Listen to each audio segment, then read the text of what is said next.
चलो चलो जल्दी चलो,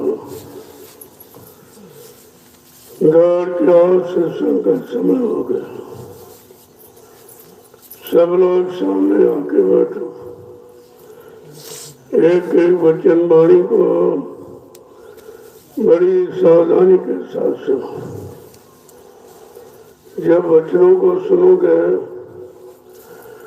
तब तुम्हारी समझ में आएगा कि संत महापुरुषों ने इस कलयुग में उस कलयुग के जीवों को अरब तरफ से बचाने के लिए सत्संग वचनों को क्यों उच्चारण किया, क्योंकि और किसी युग में तो वचन थे नहीं। सतयुग ने 93 द्वापर, कलयुग के 550 वर्ष निकल गए, ये बचने बचाने वाले वचन सुनने को नहीं मिले।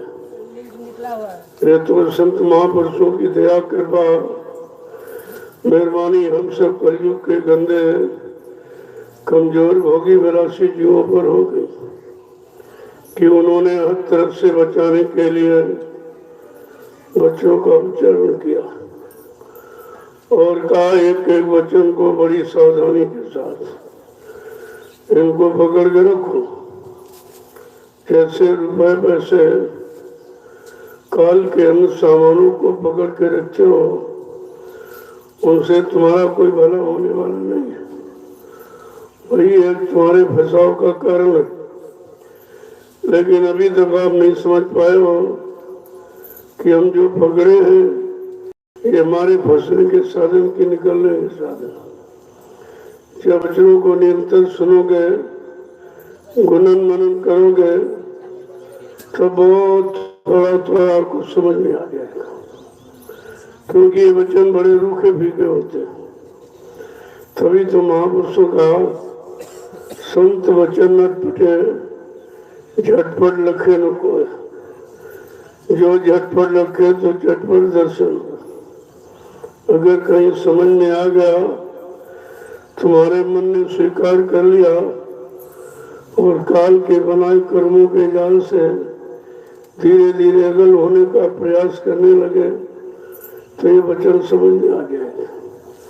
जब समझ में आ जाएंगे तो करनी करोगे, जब करनी करोगे तो उसका लाभ मिलेगा आपको।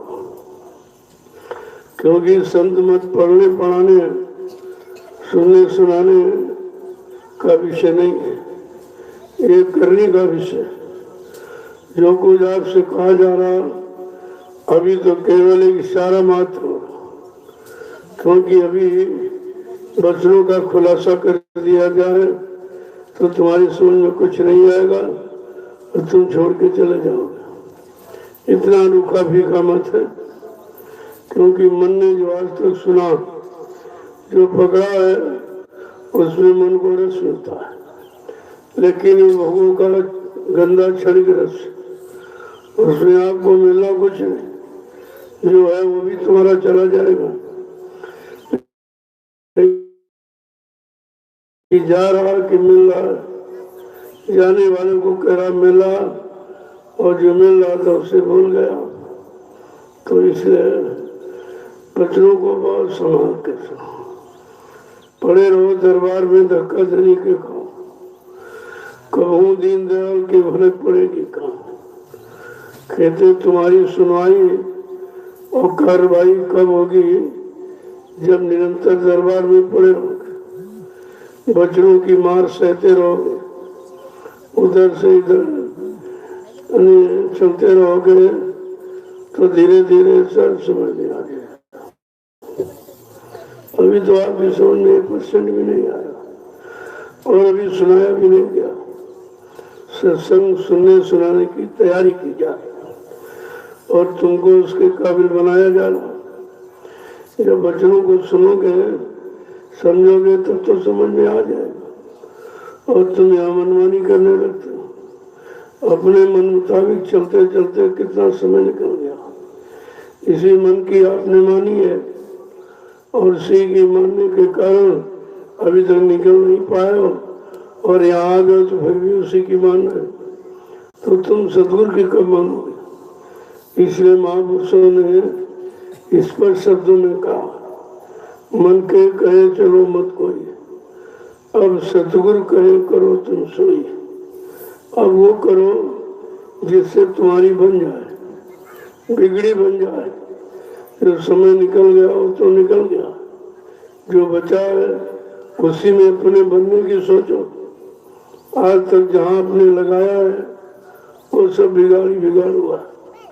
शरीर की सारी शक्ति को आपने बर्बाद कर दिया और फिर भी नहीं समझ पा रहे हो कि हमारी बर्बादी का कारण क्या है।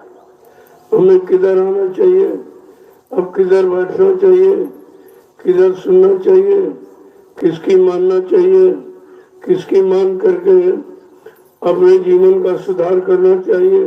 अभी तो आपने निर्णय ही नहीं लिया, क्योंकि मन को आपने अभी आगे कर रखा। कहा भाई इसको पीछे करो, इसको आगे करके आपने क्या कर पाया, क्या ले पाया है? जो जीवन अमूलक परमात्मा की प्राप्ति के लिए मिला था वो तो सब नष्ट हो गया, खराब कर दिया आपने।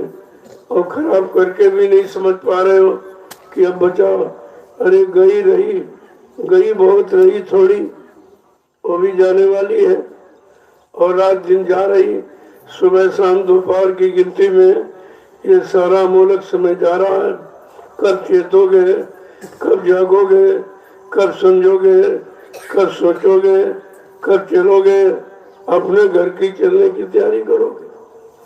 अभी घर की बात समझ में नहीं आई, क्योंकि जो मिट्टी का मकान बनाया ईट पत्थर का, उसी को अपना मान रहे हो। ये तो कल भगवान की रचना है, उसने कर्मों का ऐसा जाल बनाया कि आपको निकलने नहीं देगा। इसी रोटी कपड़ा मकान और पत्नी बाल बच्चों, धन और दौलत, सामान मान सम्मान और अधिकार में फंसा के रखेगा, निकलने नहीं देगा। और ये तुम्हारा कुछ नहीं, इसमें कोई भी काम तुम्हारा नहीं, तुमने अभी अपने सच्चे काम की शुरुआत भी नहीं की और थोड़ा बहुत सुन लिया, उसी में अहंकार करते हम बहुत जान गए। अभी तुमने सुना ही कहा, जब महापुरुषों ने सुनाया नहीं तुमने सुन कहां से लिया? उन्होंने बताया नहीं तो तुम जान कैसे गए? क्योंकि जब तक उस काम के काबिल नहीं बनोगे तब तक कोई चीज आपको मिलेगी नहीं। ऐसे थोड़ी दे दी जाएगी कि जो दिया गया था मानव शरीर उसको तो खराब कर दिया, और जो भी शक्ति और ताकत आपको मिली थी वो भी आपने विषय भोगों में बर्बाद कर दिया। तुम्हारे पास बचा ही क्या? बिल्कुल खाली बैठे हो और वो भी अभिमान करते हो कि ये पा गए वो पा गए। अरे तुमने पा नहीं लिया, अपने आप को मिटा दिया, अपने आप को खत्म कर दिया। जिस दिन ये बात समझ में आ जाएगी उसी दिन अपनी तरफ चलना शुरू कर दोगे, अपने काम की शुरुआत कर दोगे, अपने घर जाने की तैयारी करने लगोगे। लेकिन अभी धीरे धीरे धीरे धीरे तुम्हें बचनों से मोड़ा जा रहा। बचन एक मोया, जैसे कोई चीज कठोर होती है उसको मोड़ने के लिए मोया लगाते हो, ऐसे महापुरुषों ने इस कठोर मन को मोड़ने के लिए ये बचनों का मोया लगाया और थोड़ी सी सेवा में आपको लगाकर धीरे से उधर से इधर मोड़ने का काम किया। लेकिन आप समझेगा बात, ये परमार्थी सेवा क्यों रखी गई, ये परमार्थी वचन क्यों रखे गए? जब संत महापुरुषों के परमार्थी वचनों को सुनोगे, परमार्थ की तरफ चलने लगोगे, तब धीरे धीरे अपने जीवन की रहनी रहनी आपको समझ में आएगी कि अभी तक हम जिधर जा रहे थे वो सब धोखा था, जो कर रहे थे वो भी धोखा था, जो लेने की इच्छा रखते थे वो भी धोखा था। ये तो बात समझ में जब आएगी जब आप सत्संग वचनों को सुनोगे। बहुत काल करिए सत्संगा, तब हो संशय सब होगा।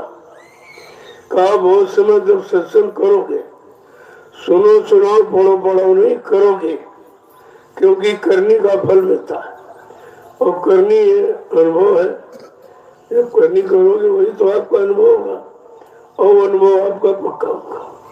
चाहे बुरा कर्म करो चाहे अच्छा करो, जो कर्म करोगे वो उसकी पहचान होती है, वो भी जल्दी आपसे हटता नहीं, छूटता नहीं है।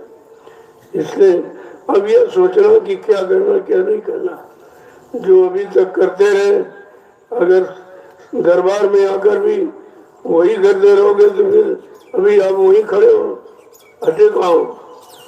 कम से कम ये समझो कि हम जो कर रहे थे उसमें कितना सुधार किया। जब से नामदान मिला है तब से आपको ये सोचना चाहिए था कि जो हम कल थे आज नहीं, तब तो आपकी शुरुआत हो जाएगी। और अगर ये नहीं तय किया तो ऐसे तो कितने आए कितने चले गए, और कितने आएंगे कितने चले जाएंगे। यहाँ रुकना ठहरना बहुत मुश्किल है, ये आना आपके लिए काफी नहीं है, रुकना भी ऐसे काफी नहीं जब तक समझ के नहीं रुकोगे।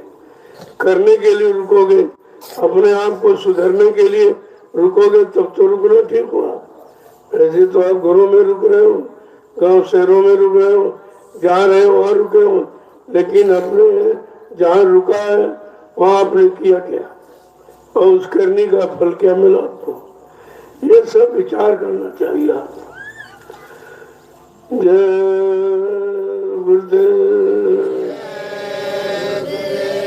जय गुरुदेव, जय गुरुदेव, जय गुरुदेव। नाम किसका, जय गुरुदेव। नाम किसका, जय गुरुदेव। नाम किसका,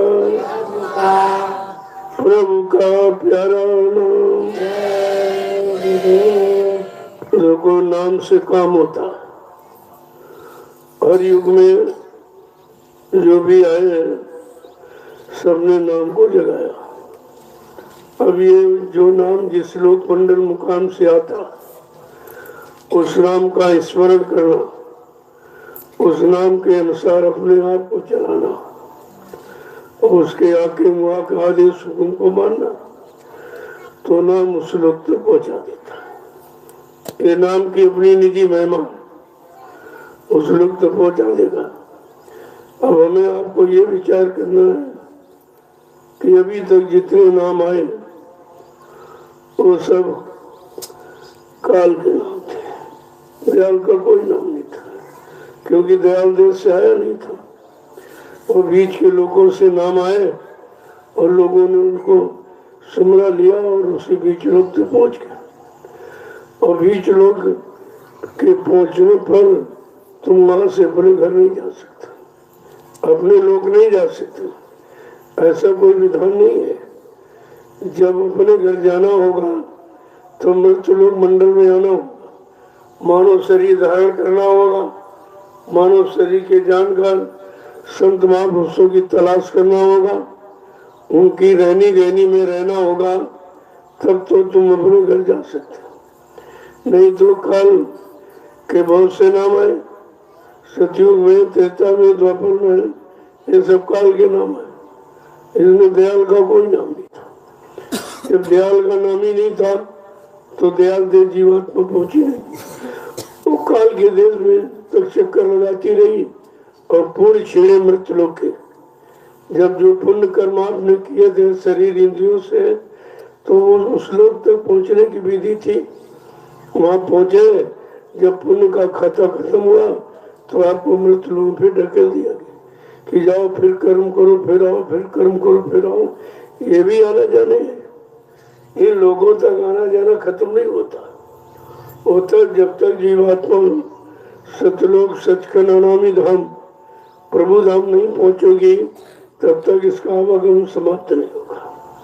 और यही सिलसिला अभी तक चल रहा है, 3 युगों से चलता रहा। जितने ज्ञानी ध्यानी आए, जितने ऋषि मुनि योगी महर्षि अवतारी शक्तियां ज्ञानी विज्ञानी ये सब आए, ये सब उन्हीं लोगों की शक्तियां थी, उन्हीं लोगों में काम करके चली गई। जब वो अपने घर नहीं पहुंची तो तुम कैसे पहुंच जाओगे? अपने घर जाना इतना सरल नहीं है, स्वतः खुद करके नहीं पहुंच सकते हो। वो तो जब पहुंचाने वाले संत महापुरुष मिल जाएंगे और आपने उनके आदेश को मान लिया, उनको पहचान लिया, समझ लिया, तो पहुंच जाओगे। तुम्हारी पहचान केवल वो इस गांव के रहने वाले, इस जिले में पैदा हो गए, इस जाति में, अरे भाई जब मानव तन धारण करेंगे कोई न कोई जात में पैदा होंगे, लेकिन उनकी कोई जात नहीं होती। वो तो परिवार समाज के लोग जात पाती जोड़ देते हैं। बाकी कहते हैं जात में पूछो साधु की, पूछ लीजिए ज्ञान, मूल करो तलवार का, पड़ी रहन दो में। कितना स्पष्ट कहा कि जात पात पूछे नहीं कोई, और हरि का भजन स्वर का। बड़े साफ शब्दों में लिख दिया कि जात पात के झगड़े रगड़े से तुम हटो, तुम्हारी कोई जाति नहीं, तुम्हारी सिर्फ एक मानव जाति है, मानव जाति है। जैसे जातियां तो पशुओं में आपने देखी, घोड़ा है, खच्चर है, गधा है, ऊंट है, हाथी है, उसमें तो है। लेकिन मानव में कौन सी जाति आपको दिखाई देती? मानव चोला स्वयं एक इंसानी जात में है। इससे हमारी आपकी एक इंसानी जाति है।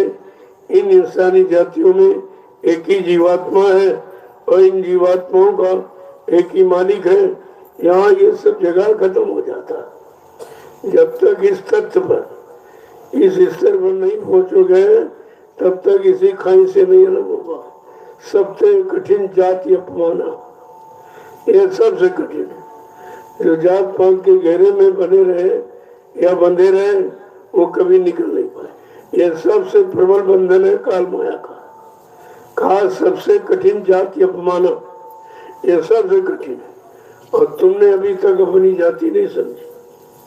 अरे पशुओं में, पक्षियों में, कीड़े मकोड़ों में, जंगली जानवरों में तो विभिन्न जातियां दिखाई दे रही, लेकिन मानव में कौन सी जाति? अरे मानव स्वतः ही जाति है। और इसी जात पात के रगड़े झगड़े ने कितना विवाद यहाँ खड़ा कर दिया। तमाम तरह की जातियां और उपजातियां इतना रगड़ा झगड़ा बना दिया है कि ये कि है तो मानव और मानव जाति है, लेकिन उस मानव को कितनी जातियों में विभाजित कर दिया गया, कितनी उपजातियों में विभाजित कर दिया, कितने इसके खंड कर दिए, कितना विघटन कर दिया कि इसकी जो वास्तविक शक्ति थी वो छीन हो गई, सब इन्हीं में आपने बांट दी। लेकिन परमात्मा खुदा ने कोई जाति नहीं बनाई, कोई मजहब धर्म नहीं बनाया और कोई किसी तरह का भेदभाव उन्होंने रखा नहीं है, न छोटे का न बड़े का, न गरीब का न अमीर का, न यहाँ तक स्त्री और पुरुष का भी भेद नहीं रखा। वो तो काल की चालाकी है जो उसने दो शरीर बना दिए, एक नर शरीर एक मादा, एक स्त्री एक पुरुष, और थोड़ा सा अंतर बनाया, उसी अंतर में स्त्री पुरुष में फंस गई और पुरुष स्त्री में फंस गया, बाकी सब एक ही है। जरा सा अंतर किया, उसी अंतर में सब फंसे पड़े हैं और अभी तक उससे न निकल पाए हैं, न निकलने का प्रयास करते हैं, क्योंकि आप किसी की मानते नहीं। जो निकले हुए संत महापुरुष उनको तो पहचानते नहीं हो आप, क्योंकि तुम्हारी पहचान केवल शरीर, आंख कान नाक मुंह हाथ की, ये तो बनावट है शरीर। पहचान तो अंदर में, अंदर में तुमने कभी प्रवेश लिया नहीं। जो अंदर में प्रवेश कराने आए उनकी बात आपने कभी मानी नहीं, तुमने तो कुछ किया ही नहीं, एक तो जानते नहीं हो, और सही सच्ची बात अगर बताएं तो आप मानते नहीं। इन बातों को हमेशा ख्याल में रखना चाहिए। जब नित्य वचनों को सुनोगे, सुनकर अमल में ले आओगे, तब कहीं थोड़ा थोड़ा समझ भी आएगा, क्योंकि महापुरुषों ने अपनी कोई पहचान नहीं रखी। यहाँ जात पात की पहचान, जात पात की पहचान तो बना दी, छोटे बड़े गरीब अमीर की पहचान, पढ़े लिखे अनपढ़ की पहचान, हिंदू मुसलमान सिख ईसाई तो सब बनाया, लेकिन जो असली पहचान अंदर में है वो तो किसी ने जाना नहीं, क्योंकि अंतर्भेद बताने वाले संत महापुरुष जब तक नहीं मिलेंगे तो अंदर का राज तो आपके समझ में आएगा नहीं। सच्ची पहचान तुम्हारी, सच्ची जाति तुम्हारी, सच्चा धर्म तुम्हारा, सच्चा मानव ज्ञान तुम्हारा तो अंदर में है, वो तो बाहर में कहीं चिपका नहीं है। शरीर तो एक ही पहचान, आंखें कान है हाथ पैर मुंह, ये पहचान है, ये कोई पहचान नहीं। ये तो शकल है, उस शकल की अकल कैसी, यानी ज्ञान कैसी, बुद्धि कैसी, विवेक कैसा, ये जब तक नहीं समझ में आएगा तब तक तुम आपको जान ही नहीं सकते, कुछ आपकी समझ नहीं आएगा।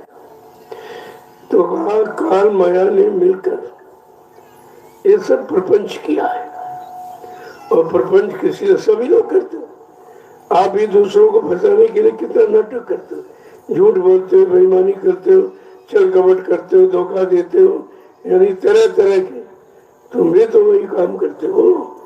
और उसी तरह काल ने तुम्हें फंसाने के लिए उसने प्रपंच बना दिया, तरह तरह प्रबंध, जातियों के प्रबंध, मजहबों के प्रबंध, धर्मों के प्रपंच, मत मतांतरों के प्रपंच बनाया।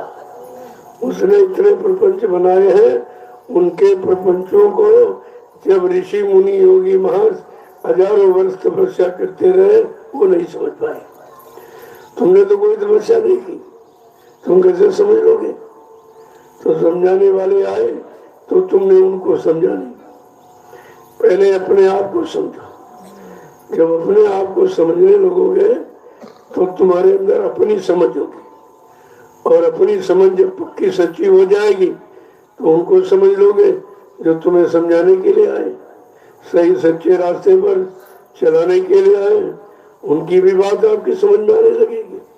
ऐसे तमाम जीवन निकल गया, क्योंकि आप अपनी मनमानी किया करते। मैंने कितनी बार आपसे कहा यह कोई योजना मत बनाओ, तुम बनाते हो हम पहले ही जान जाते, तुम समझते हो ये जानते नहीं, हम इसे छिपकर दूर रह के ये बना रहे वो कर, अरे वो तुमसे दूर है ही नहीं। जब उन्होंने पकड़ा है तो तुम भटक के जाओगे कहाँ? केवल तुम्हारी समझ है दूरी की, बाकी दूरी उरी कुछ नहीं। वो वहीं खड़े हैं जहाँ तुम जो सोच रहे हो वो तुम्हारे सोचने के पहले जान जाते तुम क्या सोचना चाहते, क्या करना चाहते, क्या नहीं करना चाहते, वो तो पहले ही से आपको जानते। और बताते रहते, आप समझते नहीं हो। और देखो कितने चले गए, 45 करोड़ को इकट्ठा किया गया, एक भी नहीं बचा, एक भी अपनी जगह खड़ा नहीं रहा। एक बार तो धोखा आप खा ही चुके हो और बार बार उसी धोखे में फंसे रहोगे तो ये धोखे से नहीं निकल पाओगे, तो तुम अपनी बनाओगे कब? कम से कम ये भी सोचो कि 45 करोड़ का जमघट जो इस मानो यानी धरती पर किसी ने ऐसा किया ही नहीं। इतना जमघट किसी ने किया न कोई कर रहा, न आगे कर सकेगा। ये सब अभूतपूर्व कार्य है, इसकी कोई वर्णन नहीं है, अकथनीय है, अवर्णनीय है, अनवर्जनीय है। इसके लिए ये प्रयोग किया गया। तो कहने का मतलब इतना बड़ा जमघट जब मथुरा में इकट्ठा किया गया, उसमें से एक भी नहीं टिका, एक भी गुरु को पहचानने वाला नहीं, गुरु की महिमा गौरव गरिमा जानने वाला एक भी नहीं। वो कौन सी शक्ति का भंडार लेके आए, क्या काम करने आए, एक भी जानने वाला नहीं। और सब भग गए, सब छोड़ के भग गए। और ये भी भूल गए कि जिनको छोड़ के जहाँ जा रहे वहां तो कुछ नहीं, वहां कुछ है ही नहीं, जो इधर मिला वो भी उधर नहीं। कहने का मतलब ये है, जब आप इतनी बड़ी संख्या में पहुंचे थे और नहीं पहचान पाए महापुरुष को, उन्हीं में धोखा हो गए। और इतना बड़ा धोखा कहने लगे चले गए।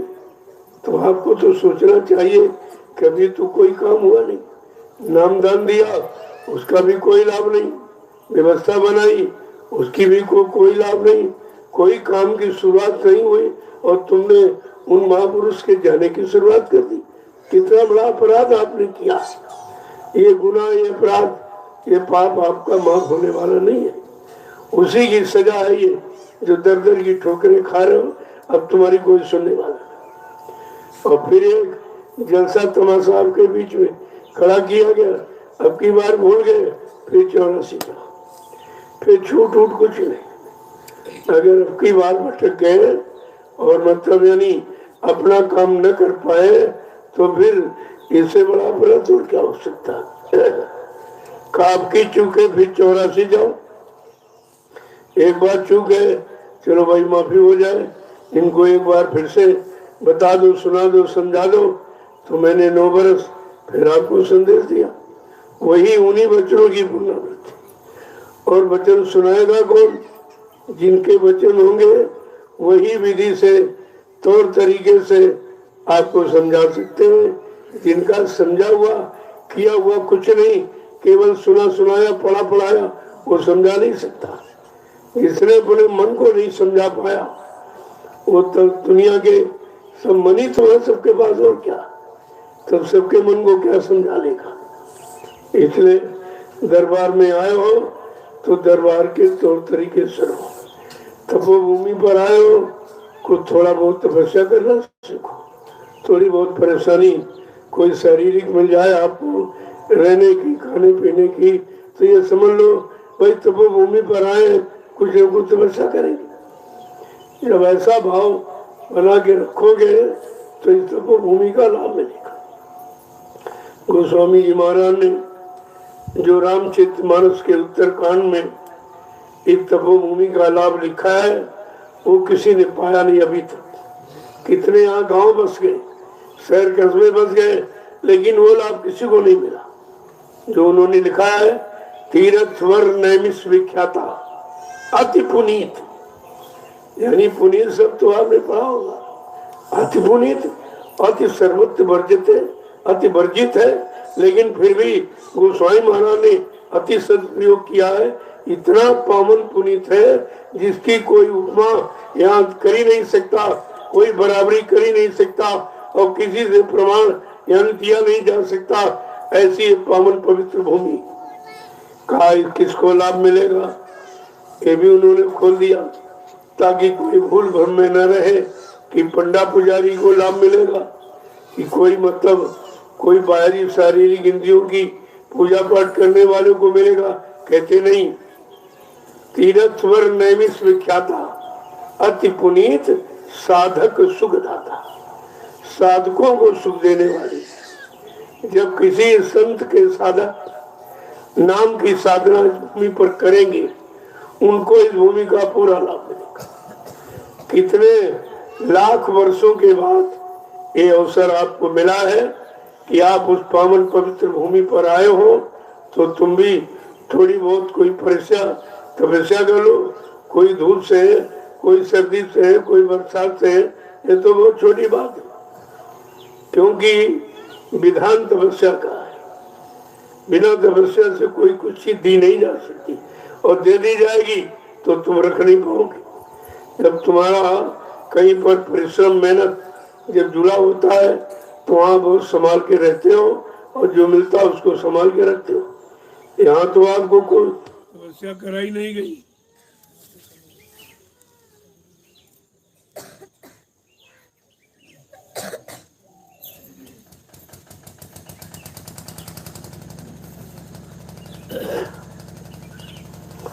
यहाँ स्वार्थ कोई तपस्या नहीं करेगा, क्यों हम सब कलयुग के गंदे जी तपस्या नहीं कर सकते। तपस्या आशाएं, इच्छाएं, वासनाएं, उमंगे, तरंगे, इनको जला देना, इनसे अलग हो जाना, इनको अलग कर देना ही तपस्या। कितना समुचित अर्थ है इसका। वो तो बस की है नहीं, इसलिए निमित्त मात्र जो आधार है, आधार को कभी खत्म नहीं किया जाता। तो छोटी मोटी है, कभी आपसे कोई सेवा, कभी कोई सेवा, ये भी तपस्या है। सेवा भी तपस्या का ही आधार है। तो आपने कितनी परमात्मा सेवा की जो अन्यत्र कहीं नहीं होता। इसीलिए कहा इस भूमि की कोई बराबरी नहीं कर सकता। जहाँ हो रहा है वो हिंदुस्तान में कोई नहीं कर सकता। और आप बराबर देख रहे हो, कई परमार्थी सेवा का नाम निशान नहीं। क्यों? जब तक संत महापुरुषों के परमार्थी वचनों को नहीं सुना जाएगा, उन पर अमल नहीं किया जाएगा, तो परमार्थी सत्य की परिभाषा नहीं मालूम इनको। परमार्थी लाभ किसे कहते वो भी नहीं मालूम, क्योंकि ये शारीरिक इंद्रियों वाले स्वार्थी लाभ को तो समझते, लेकिन जो यानी परमात्मा ने दूसरों को लाभ देने के, तुमको तो लाभ मिलेगा उसका जो करोगे, लेकिन तुम्हारे करने से जो व्यवस्था बन जाएगी और आगे आने वाले भविष्य में उस व्यवस्था से लाखों लोग जो लाभ उठाएंगे, ये आपका परमार्थी लाभ। यहाँ जितना भी आप देख रहे हो, ये आपकी सब सेवा श्रम से हुआ। मैंने इसमें कुछ नहीं किया, आपकी सेवाओं का सदुपयोग किया गया, सही जगह उपयोग किया गया। ये तो इतना तो कर दिया गया। जो आपने सेवा दी, मैंने तो मांगी नहीं कभी, और मैं कभी मांगता हूँ, पहले कभी नहीं, आज भी नहीं। कि आंगना मांगना ये भिखारियों का काम, और ये संत मत, सहनशाह और बादशाहों का मत, ये भिखारियों का मत ही नहीं। तो इसलिए जो आपने श्रद्धा सेवा भाव में दिया वो आपके सामने लगा दिया गया, तो उससे तुम्हारा लाभ हो गया कि तुम्हारा अच्छी जगह लगा, उससे तुम्हारा लाभ मिला। और परमार्थी लाभ ये है, और जो तुम्हारे श्रम परिश्रम और धन पूंजी से जो भी यहाँ व्यवस्था की गई, आगे आने वाले समय में लाखों लोग उसका लाभ उठाएंगे। ये है परमार्थी सेवा, ये परमार्थी लाभ है। ये हिंदुस्तान में कहीं कहीं चले जाओ, तुम्हारे लिए कोई कुछ नहीं कर रहा, तुम्हारी सेवाओं का परमार्थी उपयोग कोई नहीं कर रहा। किसी को मालूम नहीं रास्ता करेगा क्या? सबको अपने पेट पालन से, अपनी शान शौकत, अपने अधिकार, अपनी मान प्रतिष्ठा, इसी से फुर्सत नहीं है। तुम्हारा काम कौन करेगा? तुम्हारे धन से भी तुम्हारा काम नहीं किया गया, तुम्हारे श्रम से भी तुम्हारा काम नहीं किया गया, तुम्हारी सेवाओं से तुम्हारा काम नहीं किया गया। आपको इस पर विचार करना चाहिए। ये 88,000 ऋषियों की तपोभूमि पर ये पहली बार अवसर मिला है जो परमार्थी सेवा का, और आपने कितनी सेवा की। दिन में भी लोग नहीं करते, तुमने तो रात में की। ये रात्रि जो परमार्थी सेवा हुई, एक इतिहास है, और ऐसा इतिहास ये कलयुग का इतिहास है। तो बनना ये सब इतिहास से संबंधित जो भी आपसे यहाँ कराया जा रहा है, ये आप कर रहे हो, ये सब कलयुग के इतिहास है और कुछ नहीं। इतिहास कोई एक दिन में थोड़ी बन जाता है। तो इस पर आपको थोड़ा विचार करना चाहिए। विचार करते रहोगे, कुविचार निकलते रहेंगे, सत्विचार अच्छे आते रहेंगे, तो धीरे धीरे आप एक अच्छे मानव बन जाओगे। अभी आपको आपकी केवल इंसानी शक्ल, इंसानियत नहीं है, मानव शरीर है, मानवता नहीं है। जब तक मानवता नहीं, तब तक आप एक शक्ल हो, एक आकार हो, एक बनावट हो। लेकिन जिस दिन मानवता आ जाएगी, आप एक सच्चे मानव बन जाएंगे। और मानव का कर्म कर्तव्य क्या है? वही मनुष्य जो मनुष्य के लिए रहे। मानव के लिए जिए, अपने लिए नहीं, सबके लिए। वो तो जीवन है। केवल अपना खाना कमाना खाए तो पशु जीवन। पशुओं में प्रवृत्ति है यही पशु प्रवृत्ति है कि आप ही चरे। उनमें होता कि हम ही चरे, हम ही खाए, हम ही रहे। लेकिन आज वही प्रवृत्ति मानव में आ गई। मानव का जीवन पशु जीवन हो गया। पशुओं जैसा भोगों के सिवाय कुछ जानता नहीं, कुछ नहीं जानता। जो भी जानकारी सब भोगों से संबंधित, चाहे वो राज की हो, पाठ की हो, परिवार समाज कहीं की हो, सारी जानकारी भोगों से भरी हुई है। लिहाजा जीवन पशुवत। अभी मानव जीवन नहीं है। जिस दिन मानव जीवन की परिभाषा जान लेगा, उसी दिन तो अपना सुधार करने लगेगा। तो अभी तो एक तो जानते नहीं, और सच्ची सही बात बताओ तो मानते नहीं। तो मानना और जानना होगा कैसे? एक एक वचन को थोड़ी सावधानी से सुन लीजिए। अभी सत्संग सुनाने की तैयारी कीजिए, क्योंकि जब तक सत्संग सुनने के अंदर में भाव न बने और अंदर में कोई उद्गार न उठे और आप में कोई विरह और तड़प न पैदा हो, तब तक तो सत्संग इस कान सुनो उस कान से निकल जाएगा। जब तलाश होती है, जब विरह तड़प होती, तब जो चीज मिलती है वो संभाल के रखी जाती। उसको हम अपनी जरूरत की समझ के रखते हैं। और अभी तो कहते ठीक है सत्संग हो रहा, सुनेंगे, सुन के चले जाएंगे। कितने आए, कितने गए और कितने भी चली जाएंगे। इतनी बड़ी संख्या नहीं रहेगी जो आप देखते। हाँ, संख्या रहेगी, लेकिन परमार्थी संख्या नहीं। कुछ समाज के काम करने वाले, कुछ परिवार के काम करने वाले, कुछ देश के काम करने वाले, कुछ धर्म के काम करने वाले, ये सब विचार रहेगा। क्योंकि जो दूरदर्शी व्यवस्था बनी है वो इन्हीं कामों की है। और आपको अपनी व्यवस्था बनानी, अपने मानव जीवन को सार्थक बनाना है, अपनी जीवात्मा का उद्धार कल्याण करना, वो तो इनसे बिल्कुल अलग है। इसलिए कहा गया था कुछ हमारे दूरदर्शी बच्चे देश समाज का काम करेंगे। वो भजन नहीं करेंगे, वो देश समाज की सेवा करेंगे, तो उनका ये काम होगा।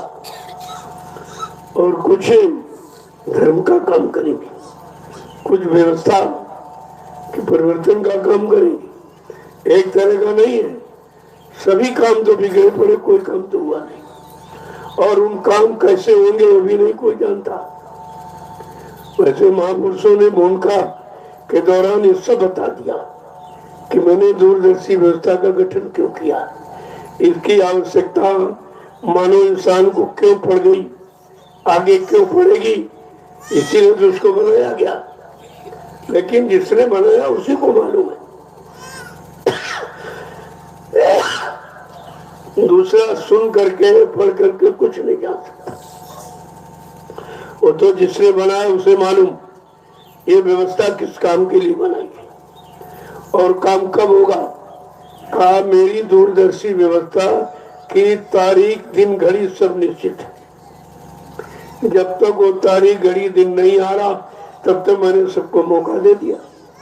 कोई ये न कहे कि बाबा जी ने मौका नहीं दिया, सबको मौका दे दिया। जितना अच्छा से अच्छा करना चाहो कर सकते हो, जितना बुरा से बुरा तुम्हारी इच्छा वो भी करके देख लो।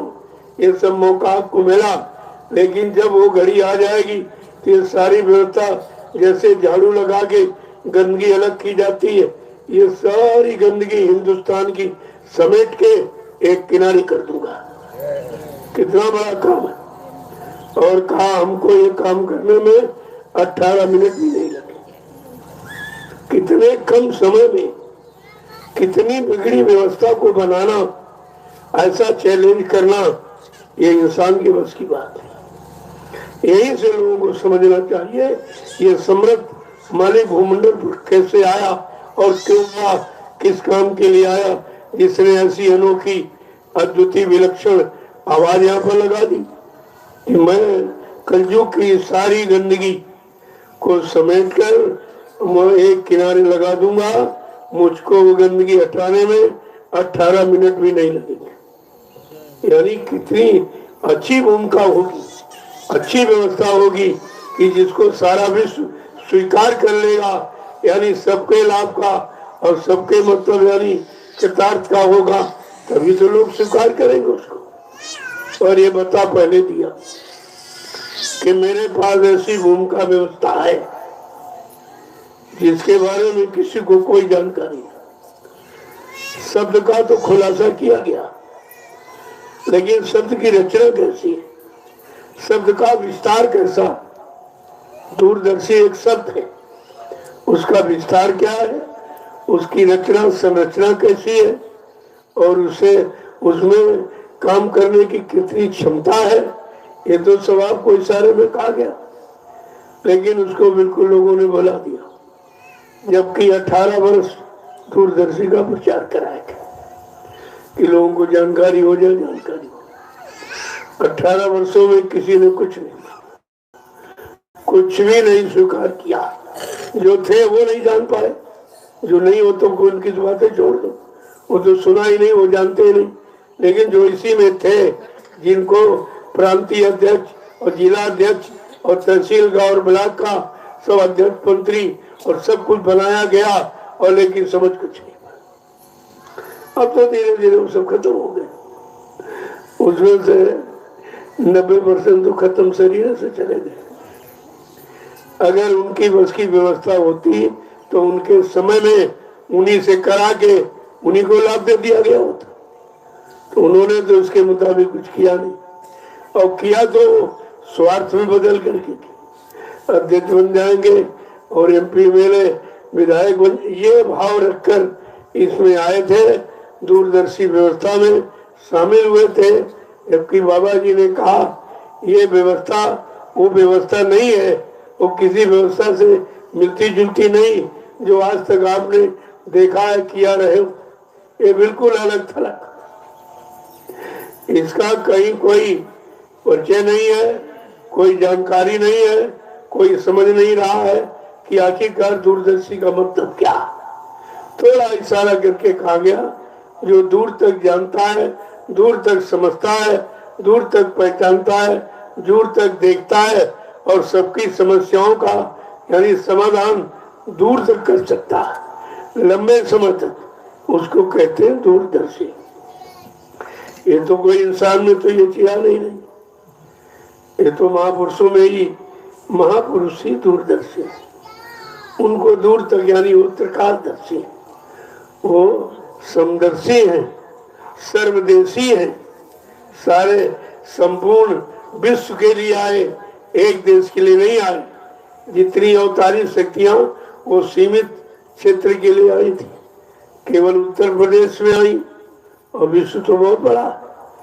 वो उत्तर प्रदेश की अवतारी शक्तियों को आपने पढ़ा है, उनको सोचा है, लेकिन ये शक्ति विश्व परिवर्तन के लिए आई। फिर आप समता बराबरी कैसे करेंगे, आप इनको कैसे समझ पाएंगे। तुम्हारे पास समझ और समझौती केवल एक क्षेत्रीय है, एक देशी है, प्रदेशी है। आपके पास विश्व का इतिहास तो नहीं है, और ये विश्व परिवर्तन के लिए आया, तो आप कैसे समझोगे। जिनकी कोई उपमा नहीं है, जिनका कोई कहीं से मिलान नहीं मिल रहा है, तो कहा मैं विश्व परिवर्तन के लिए आया हूँ, और आपने प्रचार भी किया कि विश्व को सुख शांति जय गुरुदेव नाम से मिलेगी और विश्व को सच्ची सुख शांति बाबा जी से मिलेगी। अब तुम थोड़ी देर बाद कह रहे बाबा जी मर के चले गए, तो विश्व को सुख शांति कौन देगा? क्या ये प्रचार झूठा था? क्या आपने झूठे गुरु का प्रचार किया? क्या तुम्हारा गुरु झूठा था? तुमने ये भी नहीं समझा अपने गुरु पर कितना बड़ा कलंक आपने लगा दिया झूठ बोलने का, वादा खिलाफी का। ये सब आपने कलंक लगाया है, इसकी कितनी बड़ी सजा। अब इसी सजा से तुम नहीं मुक्त हो पाओगे।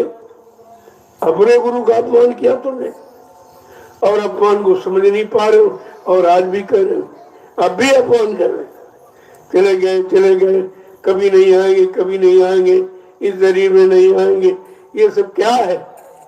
उस शरीर का अपमान करना जिस शरीर को धारण किया गया केवल मानव इंसानों की व्यवस्था ठीक करने के लिए, मानव इंसानों में रहने वाली चेतन जीवात्मा का उद्धार कराने के लिए इन्होंने सब किया, और आपने उनका अपमान कर दिया। छोटा बड़ा अपमान है, वो कोई नहीं बाकी रहा, सब ने अपमान किया। और इस अपमान में सब शामिल रहे। किया तो 5 लोगों ने, व्यवस्था तो 5 ने बनाई, और धीरे धीरे उनमें से सब चले गए।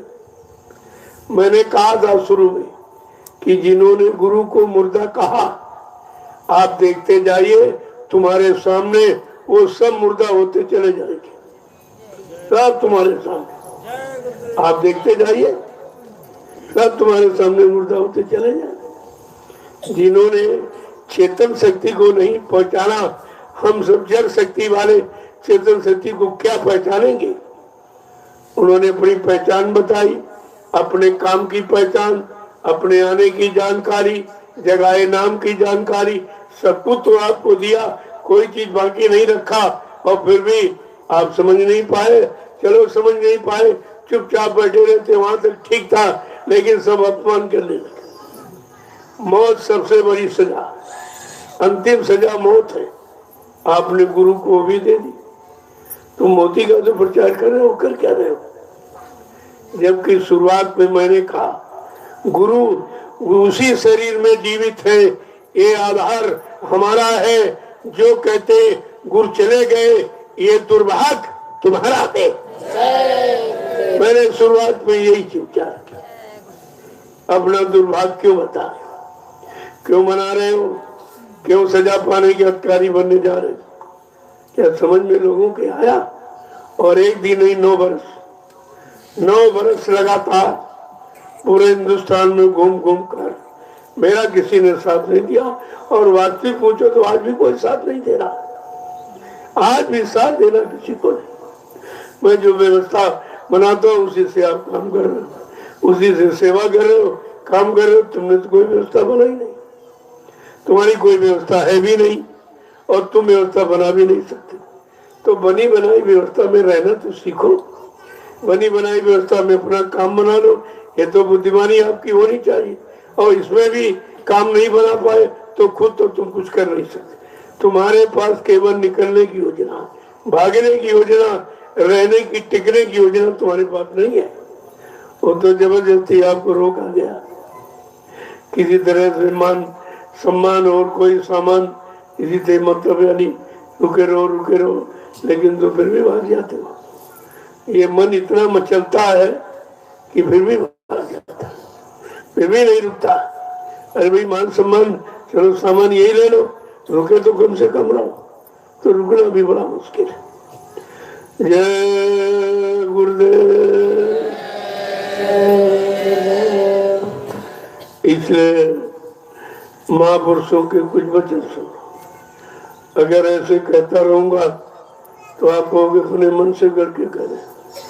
तो जो वचन महापुरुषों ने जीवों के लिए समय समय पर उच्चारण किए हैं, जरा उनको भी सुनिए, तो आपके अंदर ये होगा कि नहीं, सबने कहा, केवल एक ही ने नहीं कहा, सबने कहा। तो क्या कहा उन्होंने कि सारी सृष्टि है काम के रंग में, क्रोध के रंग में, लोभ के रंग में, मोह के और अहंकार के रंग में रंगी रही। तो कहा तुमने इसमें रंग कर देखा, क्या मिला? जरा सदगुरु के प्रेम के रंग में, सदगुरु के नाम के रंग में जरा रंग के थे।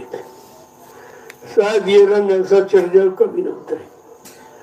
और इस रंग के आते ही, इस रंग को रंगते ही ये सारे रंग फीके हो जाए। काम क्रोध लोभ मोह छोड़ भगे मैदान, ये दिखाई नहीं देंगे।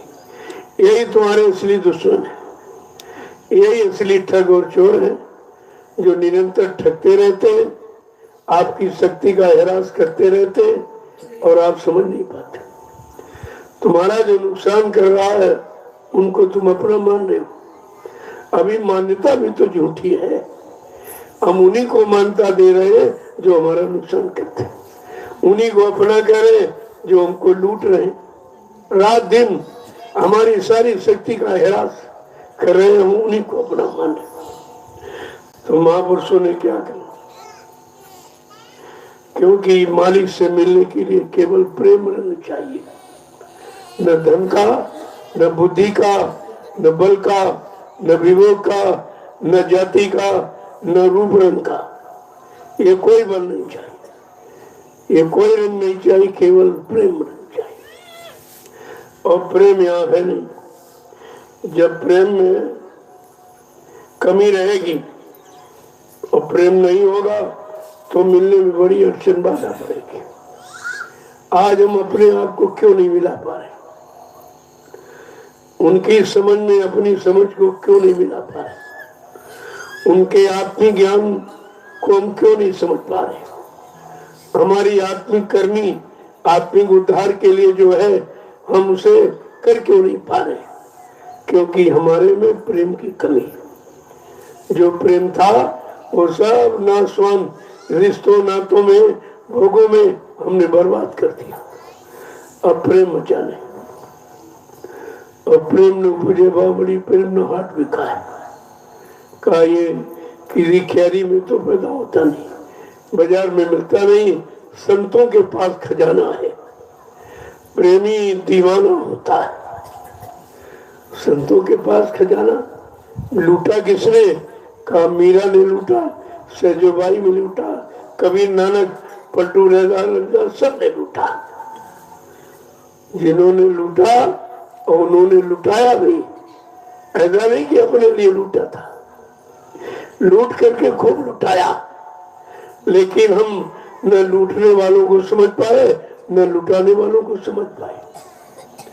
तो आगे क्या कह रहे हैं कि अरे मन रंग जा सतगुरु प्रीति, अरे मन रंग जा सतगुरु प्रीति, अरे मन रंग जा सतगुरु प्रीति, अरे मन रंग जा सतगुरु प्रीति, होए मत और किसी का मीत, होए मत और किसी का मीत, होए मत और किसी का मीत, होए मत और किसी का मीत, अरे मन रंग जा सतगुरु प्रीत, अरे मन रंग जा सतगुरु प्रीत। अब तो महापुरुष मन को समझा के कहे, तू सबका मित्र बना, सबको अपना मित्र, दोस्त, यार, मित्र बनाया। अब जरा सतगुरु के से प्रीत करके देख, वो तुझे क्या देते। सबसे प्रीत किया उन्होंने, तुमको लूटा, तुम्हारी शक्ति का हिरास किया। लेकिन जरा सतगुरु से प्रेम करके, प्रीत करके देख, वो तुझे देते क्या। लेकिन कहते हो मत और किसी का मीत। अब किसी का मीत माने यार मित्र दोस्त हम नहीं बनना, सबका बन के देख लिया, सबके रिश्तों से जुड़ के देख लिया, तुम्हें कुछ नहीं मिला और अभी नहीं समझ पा रहे हो। जब अभी तक नहीं मिला तो आगे क्या मिलेगा? अगर होता तो मिलता, अगर इनमें कुछ होता तो आपको जरूर मिल जाता। आगे समझा के क्या करें? यही अवधार हित कर चित, यही अवधार हित कर चित, यही अवधार हित कर चित, यही अवधार हित कर चित, बिना गुरु जानो सभी अजीत, बिना गुरु जानो सभी अजीत, बिना गुरु जानो सभी अनीत, बिना गुरु जानो सभी अनीत। कहते अब तुम अपने मन में ये ठान लो कि जो तुम्हारे हित के लिए उपदेश है, तुम सद्गुरु से प्रेम करो, तुम और किसी से प्रेम मत करो कि वो प्रेम में धोखा है। जो भी किया धोखा मिला। सबने अपने लाभ के लिए तुमसे अपना रिश्ता जोड़ा और लाभ लिए तो धक्का मार के अलग कर दिया। तो आप भी समझ लो इनमें से तुम्हारा कोई सच्चा मीत नहीं है। बिना गुरु के सब अनीत है। इनमें कोई नीति, कोई सिद्धांत, कोई मिलने वाला लाभ कुछ नहीं है, सब अनीत ही। आगे क्या कह रहे हैं कि गुरु से लेना जाऊन चीत, गुरु से लेना जाऊन चित, गुरु से लेना जाऊन चीत, गुरु से लेना जाऊन चित, तजो तब कलमल रहो अजीत, जो तब कल मल रहो अजीत, तजो सब कलमल रहो अजीत, जो सब कल मल रहो अजीत, अरे मन रंग जा सतगुरु प्रीति, अरे मन रंग जा सतगुरु प्रीत। अब कहते ये कुछ भी प्रसाद है ना, ये तो आपको दया का प्रसाद हो। ये भोगों का प्रसाद लेके देख ली, जरा दया का प्रसाद ले लो, क्योंकि सदगुरु दया का प्रसाद देते, संभाल का प्रसाद देते, तुम्हें चेतन रखने का प्रसाद देते। और समझा के क्या कह रहे हैं कि मार लो मन को यही पलीत, मान लो मन को यही पलीत, मान लो मन को यही पलीत, मार लो मन को यही पलीत, सूरत में धरो शब्द की रीत, सूरत में धरो शब्द की रीति, सूरत में धरो शब्द की रीत, सूरत में धरो शब्द की रीति, अरे मन रंग जा सतगुरु प्रीति, अरे मन रंग जा सतगुरु प्रीति, तब सदगुरुदाता दयालु ने मन को पकड़ा और मन ने काम को, लोभ अहंकार को पकड़ा था। उससे छुटकारा दिलाने के लिए उन्होंने मन को पकड़ा और कहा तूने सबसे प्रेम कर लिया, सबको अपना के देख लिया, सब में रह के देख लिया, तुझे मिला कुछ नहीं, जो था वो भी चला गया। जो शरीर में ताकत शक्ति थी प्रभु परमात्मा की प्राप्ति के लिए, वो तो सब भोगों की प्राप्ति में लगा दिया और मिला कुछ। वो तो अहंकार था जो कहते थे हम भोग भोगने आए। जवानी में आप क्या अहंकार में कहते हम भोग भोगने आए हैं, और 60 साल के बाद क्या कहते हो, भोगों ने हमको ही भुगत दिया। अब ये कह रहे भोगों ने हमको भुगत दिया।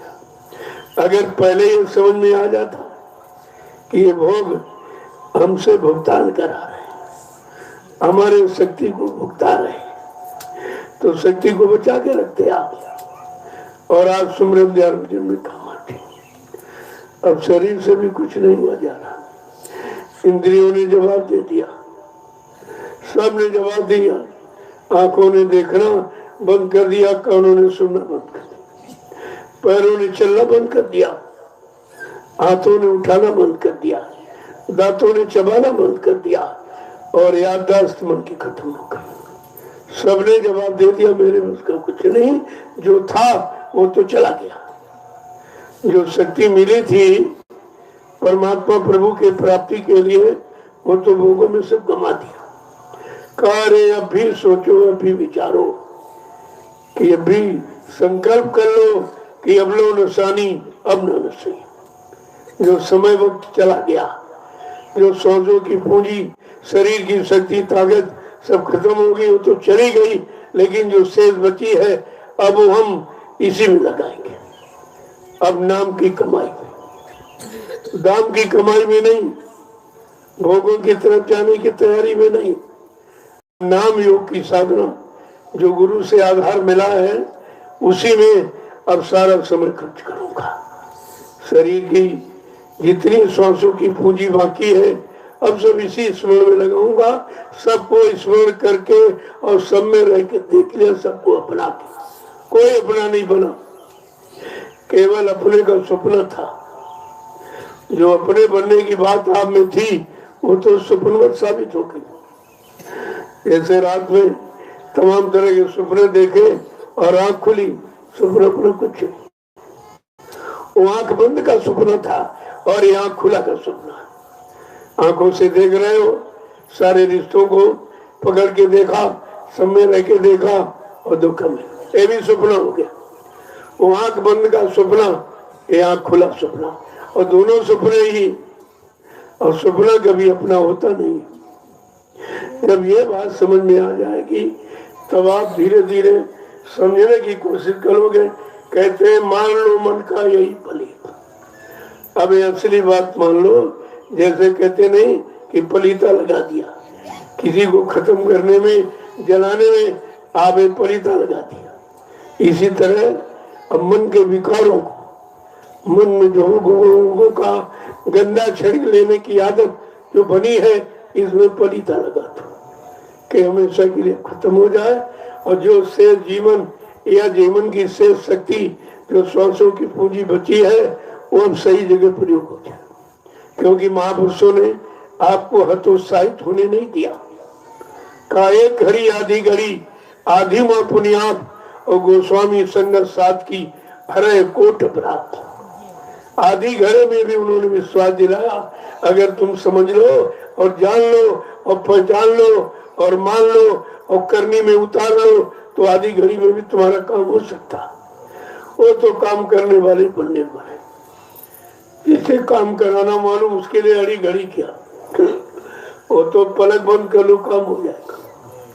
लेकिन पलक बंद करने का मतलब सब तरफ से देखना बंद कर दिया, सबको अपनाना बंद कर दिया, सब में रहना बंद कर दिया, सबको देखना सुनना करना सब बंद कर दिया। पलक बंद का मतलब ये है, तब तो कुछ हो सकता है। अन्यथा कहते अब तुम सूरत में धारो, शब्द की रीति, जो असली रीति माने सिद्धांत, जो हमारा आपका असली मानवीय सिद्धांत है, जिसके लिए मानव शरीर परमात्मा ने दिया है। तो अब सूरत माने जीवात्मा को और शब्द मिलाना है। मन को भोगों से मिलाया तो शरीर की शक्ति खराब कर दिया।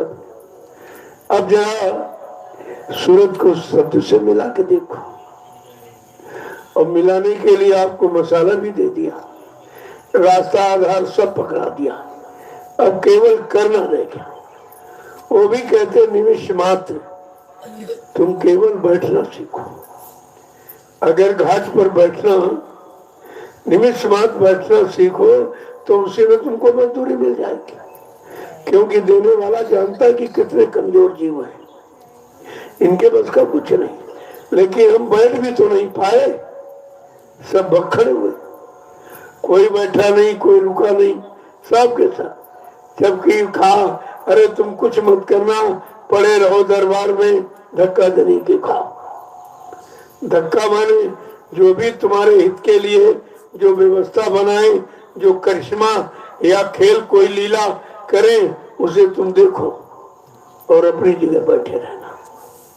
वो क्यों करते हैं, किस लिए करते हैं, किस काम के लिए करते हैं?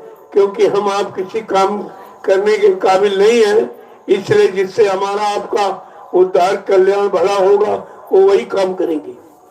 और तुम अपनी बुद्धि लगाते हो, अपनी बुद्धि लगा के अलग हो गए, हटी गए थे यार, चरण शरण सब छूट गए, कुछ नहीं मिला। क्या मिला? इतने दिन आपने दूरी रखी तो क्या मिला? जब पास में थे कम से कम शांति सुकून था, वो भी चला गया, वो भी चला गया। क्योंकि जहाँ गए हो वहाँ शांति नहीं, वहाँ क्रांति है और भ्रांति है और अशांति, ये है, शांति नहीं वहाँ। आगे समझा के क्या कह रहे हैं?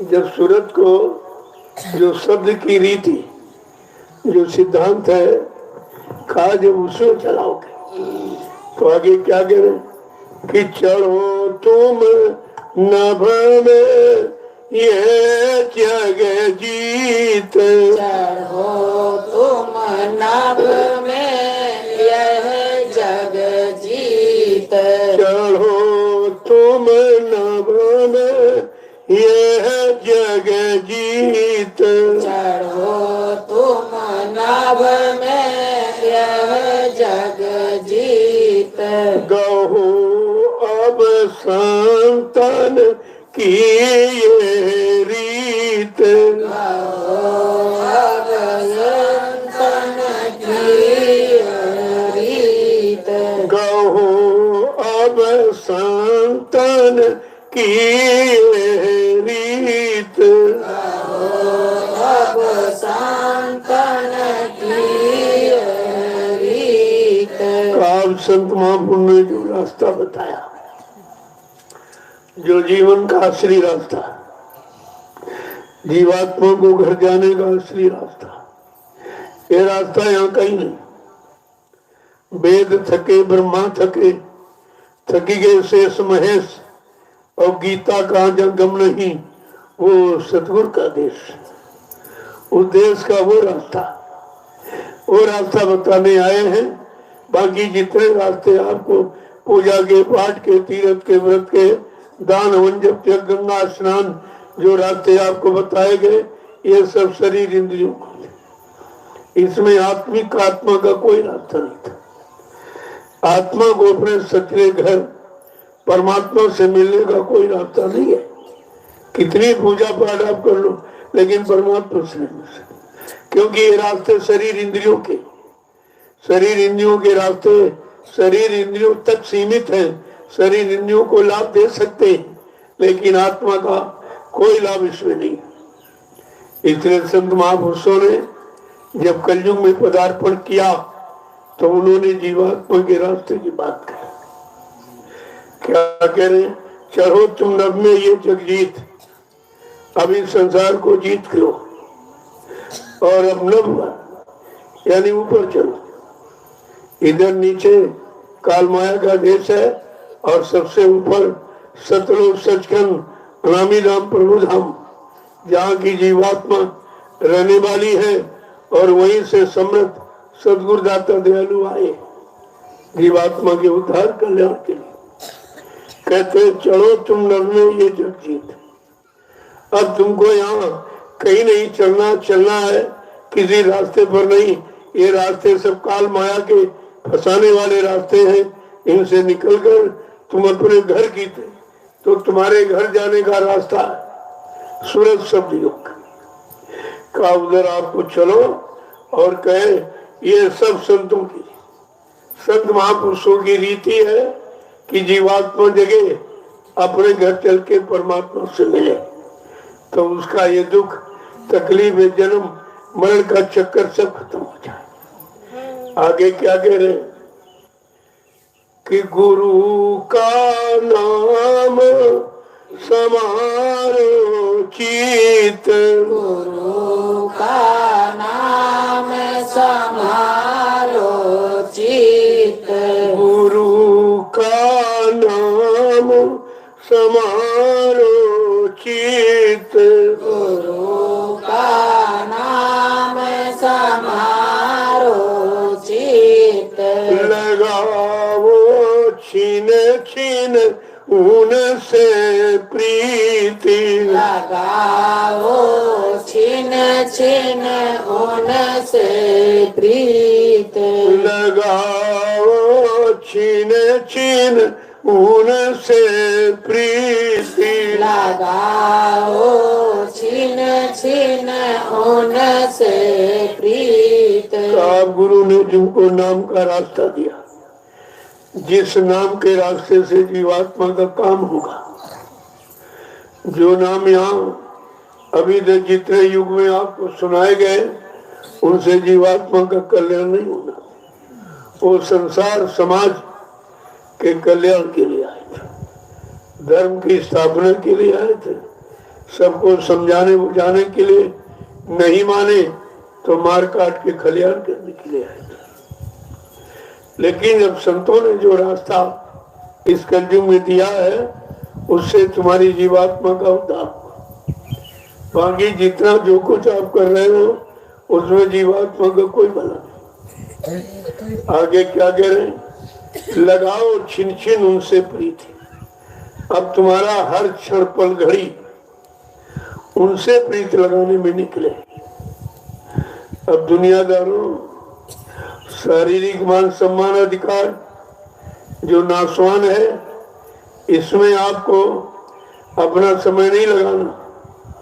अब तो हर क्षण पल घड़ी उनसे प्रीत करो जो तुमको तुम्हारे सच्चे मालिक से मिलाने का काम करेगा। आगे क्या कह रहे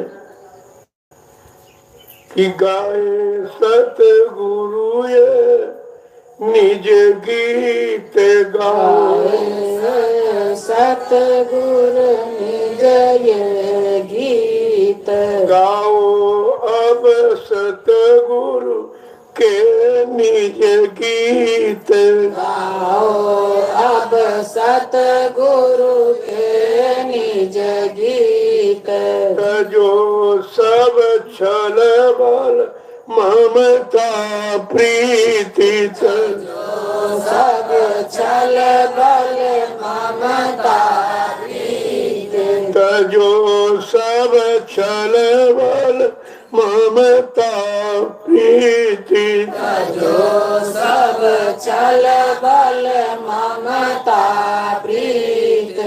क्या करें समझा के कि यहाँ से जो प्रीत प्यार किया वो सब शरीर इंद्रियों का था, और शरीर नाशवान है, इंद्रिया भी नाशवान, तो जो कुछ किया वो भी नाशवान हो गया। अब तो वो करो जो तुम्हारे साथ जाए। पहली बात, शरीर तो साथ जाएगा, कितना कुछ इससे कर डालो, चाहे अच्छा कर लो चाहे बुरा कर लो, सुख कर लो, कुछ भी करो, शरीर नाशवान है, एक दिन जला के राख कर दिया जाएगा। जो कुछ किया वो सब राख हो जाएगा। तो जरा जब आत्मा अजर अमर अविनाशी है, आपको जानकारी मिल गई, केवल आत्मा जाएगी, बाकी शरीर तो जाएगा नहीं। और तुम रात दिन शरीर से करते रहते, ये पूजा, वो पाठ, वो तीरथ, वो व्रत, वो हवन है, जप है, तब जो भी आप करते हो ये शरीर इंद्रियों से, और ये भूल गए कि शरीर नाशवान है, तो पूजा भी नाशवान हो जाएगी। ये पूजा तुम्हारे साथ जाने वाली नहीं। अब वो पूजा करो जो तुम्हारे साथ जाए। पहले ये समझो कि साथ यहाँ से जाए, शरीर तो जाएगा नहीं, जीवात्मा जाएगी, तो जीवात्मा से संबंधित काम हम करेंगे। वो आत्मिक पूजा क्या है? वो आत्मा से पूजा क्या किया जाता है? का नाम की कमाई। शरीर इंद्रियों से दाम की कमाई करते हो, कितना करोड़, 10 करोड़, 20 करोड़, अरब खरब कोई इकट्ठा कर लो, वो तो सब यही छूट जाएगा, तुम्हारे साथ जाने वाला है नहीं। अब कहा संतों की रीति, जो नाम की कमाई वो करो, ये कमाई तुम्हारे साथ जाएगी, और इसी कमाई से तुमको गुरु माफी दिला देगा। जो भी गुनाह पाप जो हो गया है, जब वो तुम्हारी कर्मों की वही पेश की जाएगी धर्मराज दरबार में, तो सदगुरु तुम्हारा वो खाता दिखाएंगे नाम की कमाई का, जो धर्मराज को भी मालूम नहीं, किसी को जानकारी नहीं। और उस खाते से और जितना भी कर्मों की वही है, गुरु फाड़ के फेंक देंगे और तुम्हारे नाम के खाते से तुम्हारा उद्धार करा देंगे। कितना बड़ा काम करने आए, लेकिन हमने उनको अभी तक पहचाना ही नहीं, जो हमारे लिए आए, हमारी जीवात्मा के उद्धार कल्याण के लिए आए, और इतनी मेहनत और परिश्रम कर रहे हैं, और आप उसको कुछ नहीं समझ पा रहे, क्योंकि तुमने समझने का प्रयास नहीं किया। तुम उधर हटे नहीं, अभी जहाँ डटे थे वहां से हटो और इधर लगो जहाँ से तुम्हारा काम होना। लेकिन अभी यही तक बड़े बड़े विद्वान, धनवान, बलवान, बुद्धिमान सब बेचारे खाली चले गए, उनकी समझ में नहीं आया। रावण जैसा धनवान, बलवान, बुद्धिमान कोई नहीं था, कोई नहीं था। उत्तम कुल पुलस्त करनाती, शिव विरंची पूजे वो भांति। तुम ब्रह्मा विष्णु महादेव को जानते, तुम क्या पूजा करोगे? वो जानता था, उसने जानकर उनकी पूजा की और अपनी आराधना और साधना से उनको अपने बस में कर लिया। लेकिन जो समय से ऋषि मुनियों ने जो राम नाम जगाया था, उसको नहीं पहचान पाया। उसमें उसने शंका की, शंका एक ही, कह रहा ये नाम भी भगवान का नहीं है और ये नाम भी शक्ति नहीं है। बस इसी में, इसी शंका में सोने की लंका चली गई, सब कुछ खो बैठा, कुछ नहीं बचा, सब चला गया, राजपाट, धन दौलत सब खत्म हो गया। देखिए शंका ने कितना बड़ा नुकसान किया। और आपने सतगुरु में शंका की, उनके वचनों में शंका की, उनके वादों में शंका की, तो तुमने दया खो दी। जो दया पैसे से, धन दौलत से कोई मोल नहीं दे सकता। कितना भारी नुकसान हमने, आपने अपना आत्मिक नुकसान किया, जिस आत्मिक नुकसान की पूर्ति या रुपए पैसे, धन दौलत, सामान से नहीं की जाती। एक एक वचन को जब ऐसे सुनोगे, गुणन मनन में लाओगे, जब भी बैठो तो ये विचार करो आज सत्संग में क्या कहा गया। जब ये पुनरावृत्ति करने लगोगे तो धीरे धीरे वचन तुम्हारी समझ में, लेकिन तुम यहीं से उठोगे, यहीं झाड़ के चले जाओगे, एक भी वचन तुम्हारे साथ नहीं जाएगा। अगर पूछ देंगे आज क्या सुना, तो कुछ नहीं, निंदा, आलोचना, बुराई सब याद रखे। जिसकी जरूरत नहीं उसको याद करते हो, जिसकी आवश्यकता नहीं उसको अंदर में जगह देते हो, और जिसकी जरूरत है उससे दूर रहते हो। तो फिर काम कैसे होगा? काम कैसे होगा? अबे तो काम होने की तैयारी में भी तुम नहीं हो, वहां भी नहीं खड़े हो जहां से काम होना, और तुम्हें पकड़ पकड़ कर जबरदस्ती निरंतर वही खड़ा किया जाता कि अपने काम में लगो, अपने काम में लगो, अपने घर चलो, अपने घर चलो, अपने मालिक से मिलो, अपने मालिक से मिलो। ये सब रास्ता आपके लिए रखा गया और बताया जा रहा और चलाया जा रहा, लेकिन तुम्हारा शैतान मन कभी स्वीकार नहीं करता। यहाँ आएगा तो सोने लगोगे भी, वो फट से सुला देगा। ये आदेश है, काल माया की तरफ से ये हुक्म है कि सतगुरु के वचनों को सुनने मत देना, सत्संग में टिकने मत देना, उनकी शरण चरण में रहने मत देना, नाम की कमाई करने मत देना, परमार्थी सेवा में लगने मत देना। ये है काल की चालाकी और तुमको निरंतर उसी में रखा जा रहा, बार बार तुम्हें उसी तरफ प्रेरित किया जा रहा। चलो चलो अपने घर चलो, अपने घर की तैयारी करो। यहाँ तुम्हारे घर की जानकारी रखने वाला कोई नहीं, किसी को जानकारी नहीं। सब शरीर इंद्रियों वाले कर्म को दोहराते तेराते रहते हैं, लेकिन जो असली कर्म है आत्मिक कर्म, उसकी तो आपने शुरुआत भी नहीं की। एक तो आप जानते नहीं हो और बताओ तो मानते नहीं हो, कैसे काम होगा। जय गुरुदेव, जय गुरुदेव, जय गुरुदेव, जय गुरुदेव, जय गुरुदेव, जय गुरुदेव। नाम किसका? जय गुरुदेव। नाम किसका? प्रभु का। जय गुरुदेव। नाम किसका? प्रभु का। प्रभु का प्यारा नाम। जरा खड़े हो जाइए तो वो अभी बैठे पीछे बेचारे भी खड़ी नहीं हो पा रहे तो चलेंगे कैसे? जब खड़े नहीं हो पा रहे तो चलोगे कब? चलोगे नहीं तो पहुंचोगे कब? इतनी बात तो आपको समझनी चाहिए। शब्दों को सुनकर, वचनों को सुनकर इतनी स्फूर्ति होनी चाहिए जैसे शब्द निकले भर से। जब इस अभी तो शरीर से भी नहीं खड़े हो पा रहे तो आत्मा से कैसे खड़े हो? आत्मा की तो कोई बातें नहीं जानता है। कहीं चले जाओ आप, लेकिन ये आत्मिक संदेश कहीं नहीं होता। ये आपको कहीं नहीं मिलेगा। जो नैमिषारण्य की तपोभूमि पर हो रहा, ये हिंदुस्तान में कहीं वो कोई नहीं कर रहा।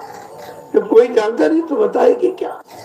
जिसने कभी सुना नहीं, किया नहीं, अपने जीवन में उतारा नहीं, तो आपको क्या बताएगा? वो तो बताएगा वो जिसने संतों की बात को माना है और स्वीकार किया है और अपने आप को बदल लिया है, वही मान पाते, वही मानते, वही मनवा पाते। जय गुरुदेव,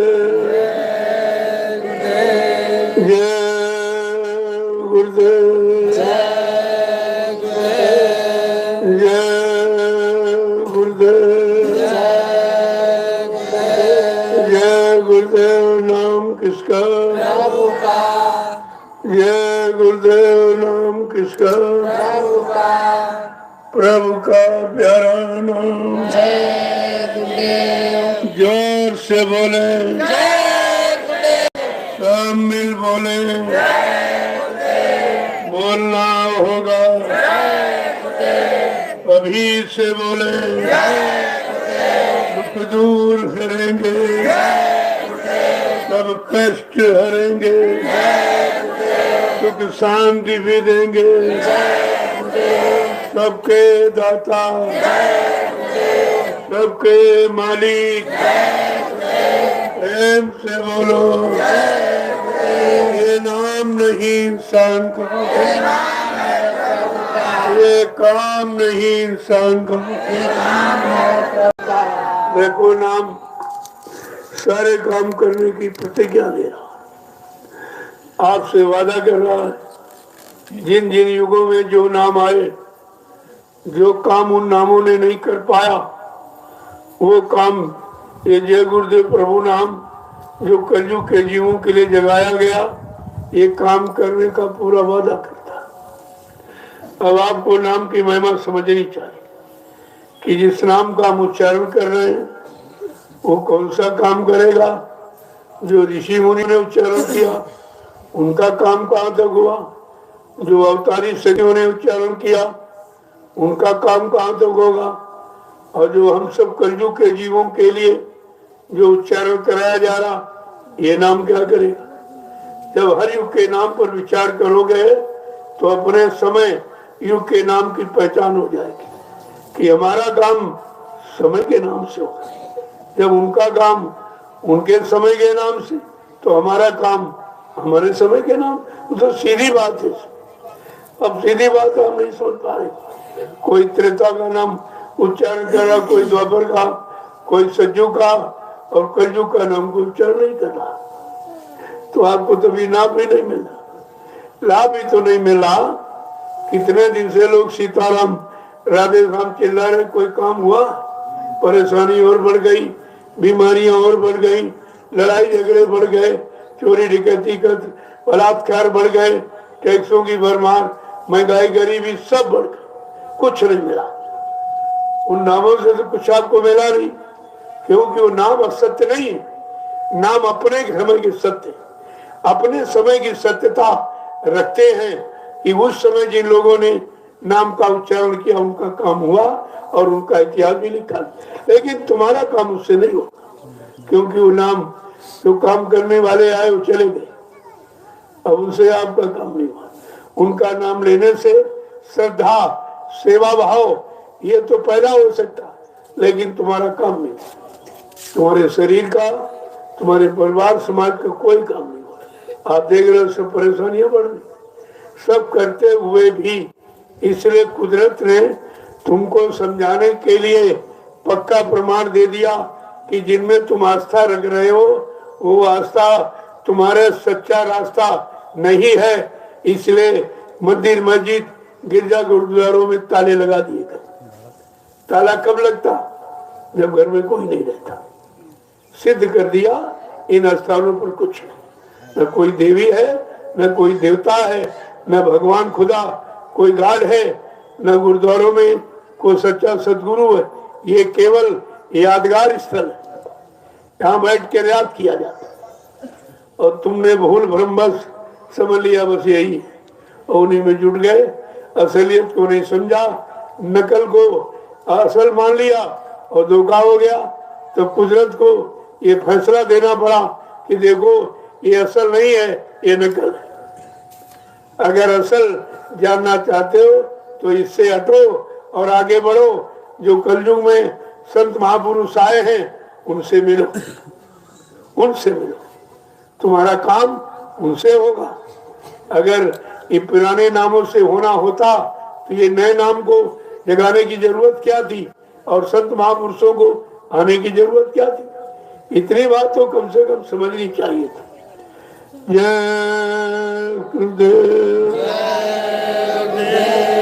जब वो नहीं समझोगे, नहीं मानोगे तो कुदरत समझा लेगा। वो तो पहले भी कहा गया था, अभी संत महापुरुष साहब को समझा रहे हैं, सब तरफ से मना रहे हैं, पाप कर्मों में माफी भी दिला रहे हैं। अगर तुमने संत महापुरुषों के वचनों को न माना और न सुना, न समझा, तो आगे कुदरत खड़ी है तुम्हारे पीछे। एक लपड़ थप्पड़, एक डंडे में 20 करोड़ का वारा ने कर दिया। ये बाबा जी ने सन 80 से तुम्हें सुनाना शुरू किया। कितना समय निकल गया और किसी ने नहीं सुना। चलो जो दूर है उनकी बात छोड़ दो, जो नजदीक में गए वो किसी ने नहीं सुना और सब सरल सरल छोड़ के भाग गए। सुनना सुनाना दूर रहा, टिक भी नहीं पाए, रह भी नहीं पाए, सब छोड़ के चले। तो कितना भारी है नुकसान। अब उन्होंने कुदरत को ये फैसला करने का अधिकार दे दिया, अपना बरद हस्त हटा लिया, कहा तुम ऐसे नहीं मानोगे, ये कुदरत बना देगी, अब तब तुम मान जाओगे। तो इसलिए ये सब तुम्हारे सामने हो रहा, उसको देखिए। अब भी नहीं मानेंगे तो आगे और बड़ा कड़ा शासन करने जा रही कुदरत का। अगर ये गंदा खान पान, ये धार्मिक धरा से खत्म न किया गया तो कुदरत के पास ऐसी जानलेवा बीमारियां कि पल घड़ी नहीं लगेंगे, गांव के गांव, मुल्क के मुल्क, शहर के शहर साफ हो जाएंगे, नहीं बजेगा। कहा था तुम धरती माँ को नाराज मत करो, क्योंकि ये सारे जीव उसकी गोदी में पले और पल रहे हैं। जिनके तुम निर्मम हत्या कर रहे हो, कोई गुनाह नहीं किया, कोई पाप तुम्हारा नुकसान नहीं किया और आप अपने क्षणिक जमान के स्वाद के लिए ये हिंसा और हत्या जो कर रहे हो, अगर कुदरत नाराज हो गई और उसने कहीं करवट बदल दी तो ये सब नष्ट नाबूद हो जाएगा, ये सब रसातल में चला जाएगा, कुछ नहीं बचेगा। इसलिए प्रार्थना महापुरुषों ने आपसे यही की है कि कम से कम धरती माँ को नाराज मत करो। ये सारे जीव उसकी गोद में पले हैं, पल रहे हैं। तुमने कोई जीव बनाया नहीं, किसी जीव को तुमने कोई पाला पोसा नहीं है, तो तुम्हारा मारने काटने का अधिकार नहीं है। अगर आप इस अधिकार को, जो अनाधिकार है, इसको अधिकार मानकर अगर आप करोगे तो आगे कुदरत कुछ और विशाल निर्णय लेने जा रही, जिसकी तुम्हारे पास कोई दवा नहीं, तुम्हारे पास कोई इंतजाम नहीं। अभी मान लो तो अच्छी बात है, लेकिन मानोगे कैसे? मानोगे कैसे? विनाश काले विपरीत बुद्धि। जब जिनका विनाश होने को होता है, पाप का घड़ा, स्वार्थ लोभ लालच का घड़ा भर जाता तो फूटता जरूर है। जब जैसी हो तब तैसी मति होए, काल रेख की लेख को मेट सके नहीं, कोई मिटा ही नहीं सकता। क्योंकि जो आपने किया है, तुम्हारी करनी का वो फल मिलने वाला है। और पाप का घड़ा तुमने भर लिया, जो बाकी अभी भर रहे हो, अभी तो नहीं मान रहे हो, अभी तो भरने में जुटे पड़े हो। तुम्हें सुनाई दिखाई संत महापुरुषों के वचन माणी तुम्हारी समझ में नहीं आ रहे। जय गुरुदेव, जय गुरुदेव, जय गुरुदेव। जय गुरुदेव। जो थोड़ा बहुत धर्म का ढिंडोरा पिटता तो वो भी खत्म कर। जिन जिन युगों में यही हुआ, जब धर्म पर कोई पाबंदी लगा दी गई, धार्मिक संदेश, धार्मिक कर्मों पर, तो कुदरत ने हमेशा कोई न कोई ऐसा काम किया है जिससे विनाश हुआ। अगर आप अपना विनाश चाहते हो तुम भी करो, और नहीं चाहते हो तो बंद कर दो, अच्छा रहेगा आपके लिए। और नहीं मानोगे, तुम जानो तुम्हारा काम जाने। महापुरुषों का काम प्रार्थना करना है, पहले भी की, आज भी कई की जा रही। अगर मान लो तो अच्छी बात है, तुम्हारा नाम हो जाएगा, तुम्हारा इतिहास बन जाएगा, तुम्हारी यानी सब कुछ तुम्हें मिल जाएगा। वो तो तुम्हें सब कुछ दिलाना चाहते, लेकिन तुम लेने वाले तो बनो। जय गुरुदेव, जय गुरुदेव, जय गुरुदेव, जय गुरुदेव, जय गुरुदेव। नाम किसका? प्रभु का, जय गुरुदेव। नाम किसका? प्रभु का, प्रभु का प्यारा नाम। जय गुरुदेव। तो कोई धार्मिक देश है, यहाँ इतिहास बता रहा है कि धर्म के लिए भगवान राम को रावण से लड़ाई लड़नी पड़ी, धर्म के लिए कृष्ण को महाभारत करना पड़ा। ऐसे धर्म हंसी मजाक पे नहीं आता। अगर धर्म पर कोई बाधा, धार्मिक संदेश में कोई विराम किया जाएगा तो निश्चित कुदरत कोई न कोई उत्पात करेगी। ये आपके सामने है सब। अगर धार्मिक राजा हो, धर्मी राजा धर्मी प्रजा। अगर धार्मिक राजा है तो धर्म का प्रचार कराएगा, अच्छी नीति रीति की स्थापना करेगा, सबको अच्छे सच्चे रास्ते पर चलाएगा और चलने के लिए सबको कोई नीति बताएगा। और नहीं करेगा तो पिछला इतिहास सुना लो, जब वो हिरण्यकश्यप नहीं बच पाया, रावण नहीं बच पाया और कंस जरासंध नहीं बच पाया, तुम तो कुछ भी नहीं हो। तुम तो एक धक्का भी कुदरत का नहीं बर्दाश्त कर सकते। तुम कैसे बचोगे?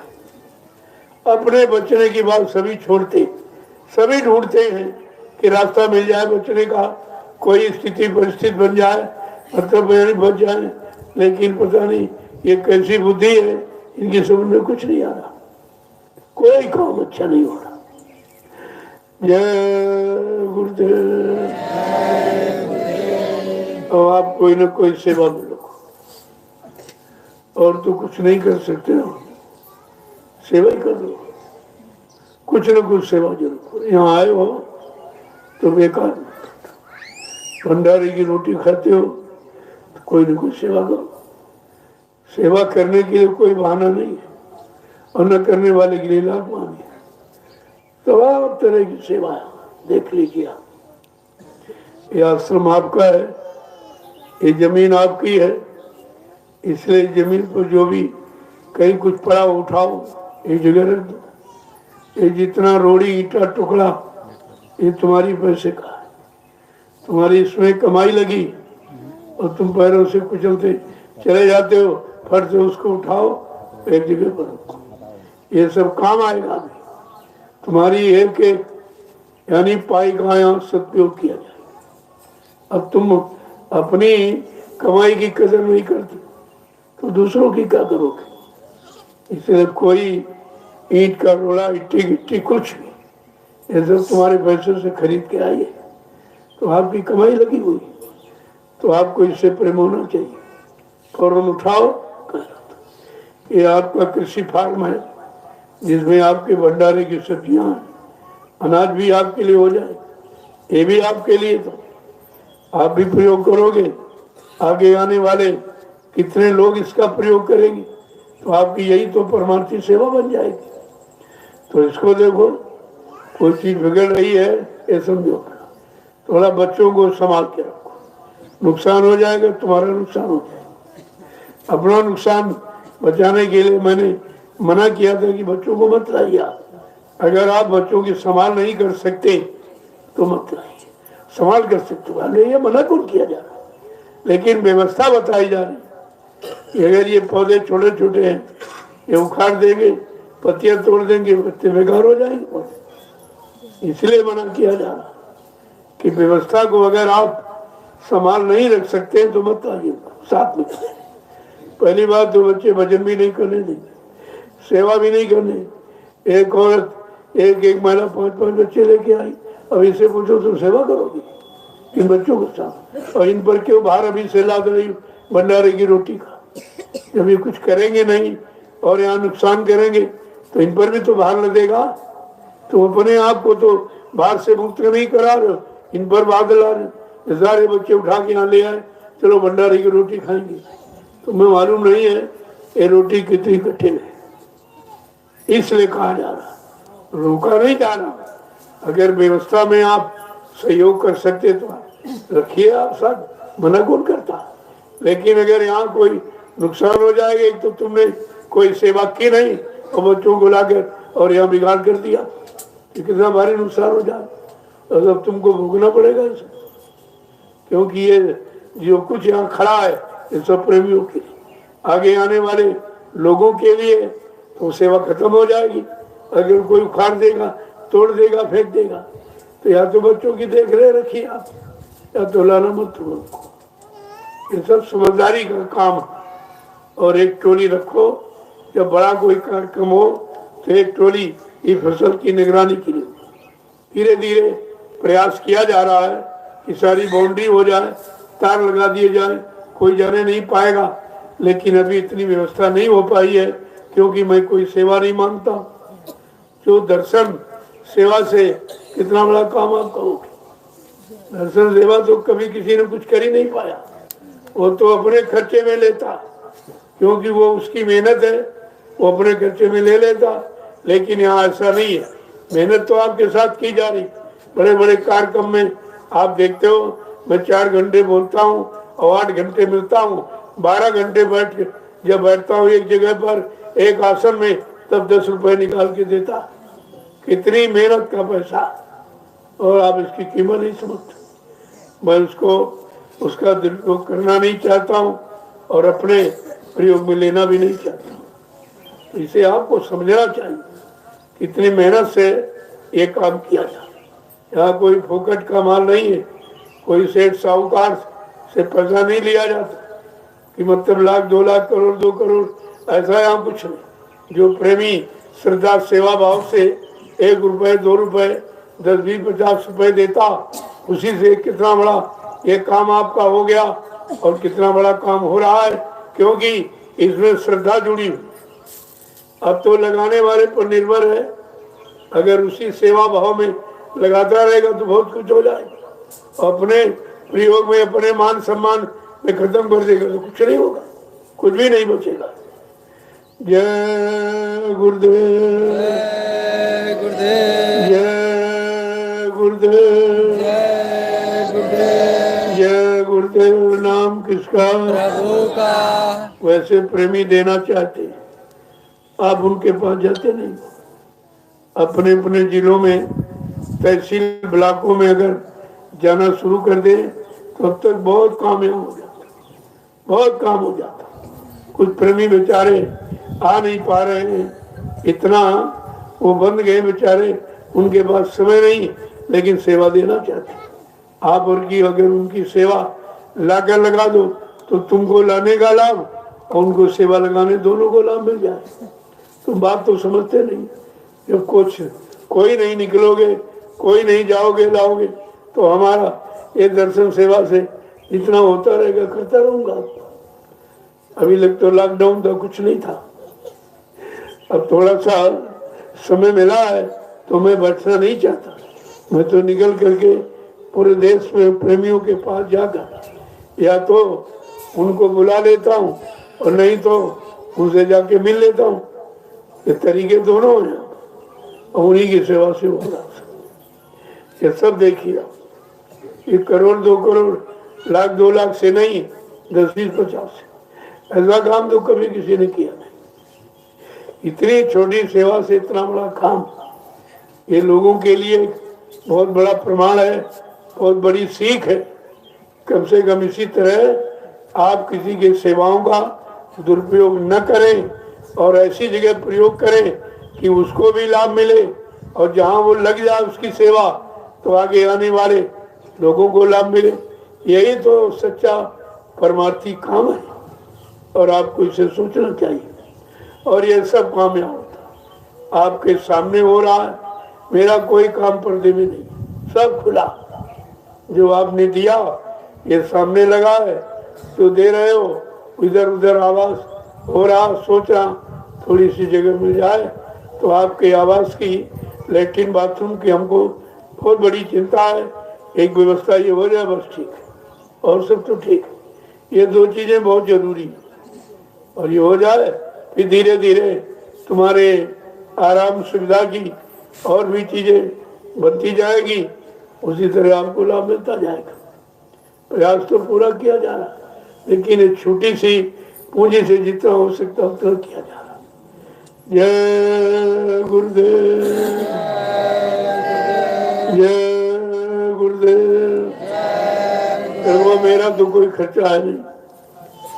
अगर मैं खर्चा करता तो कुछ नहीं बचता, कुछ भी नहीं। ये सोचता कि मैं मेहनत करता हूँ, मैं अपने पर खर्च कर दूं, तो यहाँ कुछ नहीं होता। इसको आप देखिए किस तरह से किया जा रहा, आपकी सेवाओं का कैसे सदुपयोग किया जा रहा, और इतने बड़े काम में लगी है कि दुनिया इसको देख के हैरत हो रही और हो जाएगी कि इतनी छोटी सी सेवा से ये कितना बड़ा काम कैसे हो गया। ये तो कराने वाले पर निर्भर है कैसे होगा। तो आप लगे रहो, कोई न कोई सेवा जरूर, जो भी मिल जाए हाथ से कोई सेवा आप जरूर करिए। जो लोग जिम्मेदार उनसे मिल लीजिए।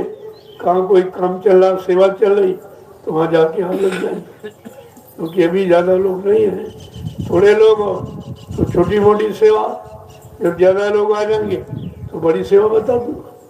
सेवा सबको मिलेगी, लेकिन तुम करने वाले बनो। ऐसा नहीं जहाँ बैठो वहाँ चर्चा करो, ये भी तो सेवा। ये आदान प्रदान जो शब्दों का, वचनों का लोगों के कान तक होता, ये तो बहुत बड़ी सेवा है। इससे भी तमाम लोगों में सेवा भाव बनता है, तो ये भी तो जरूरी। बेकार मत बैठो, कोई न कोई काम में लगे रहो। संत मत का तो विचार यहाँ तक का कि कोई काम ना हो तो अपने कपड़े फाड़ के सिया कर, कोई न कुछ काम किया कर, करना है यहाँ। उसी लिए आए हो, शरीर से मन बुद्धि चित्त से जो भी काम हो जाएगा तो शरीर से कोई गुनाह पाप हो गया तो जान अनजान में तो उसकी माफी करा दी जाएगी। ये सब काम तुम्हारे लाभ का, जितना लाभ लेना चाहो ले लो। जय गुरुदेव, जय गुरुदेव, जय गुरुदेव। जय गुरुदेव। तो मैंने लोगों से कह रखा कि जो भी सेवा देनी है आप यहाँ आते तो दे दो, तो इस समय जरूरत आपके सामने लग जाएगी। क्योंकि जो लोगों ने सेवा दी, जिन्होंने दी, वो हमारे तक नहीं आई। वो बीचे में सब करते, उनको बेचारों नहीं पता कि कितना भारी तुम अपना नुकसान कर रहे, कितना बोझा लाद रहे, उनको कुछ पता ही नहीं है। वो अपने को होशियार बुद्धिमान इसमें समझते हैं कि जब से बड़ी अज्ञानता ये कि एक तो अपना दे नहीं पाए, जो प्रेमियों ने दिया उसको याद ला नहीं पाए। तो सबसे बड़ा तो गुनाह यही है। इस बात को हमेशा ध्यान में रखिए।